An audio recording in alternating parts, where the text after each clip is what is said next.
Почитувани, со денови ги слушаме СДС и Филипче во прашална форма како лажно ја обвинуваат ВМРО ДПМН за некаков шверц на дрога, па го меша Томовски и кој се уште не. Но еве ја вистината на дел.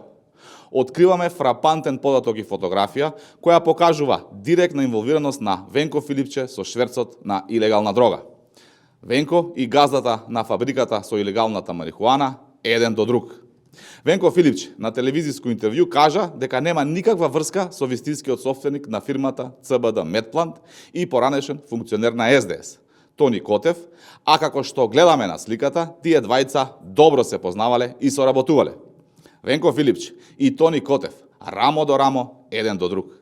Венко Филипче и СДС наместо секојдневно да прашуваат и да шират невистини и манипулации, треба да одговорат на вистинското прашање. Зошто се толку потресени и толку силно водат кампања за овие заплени на околу 30 тони дрога?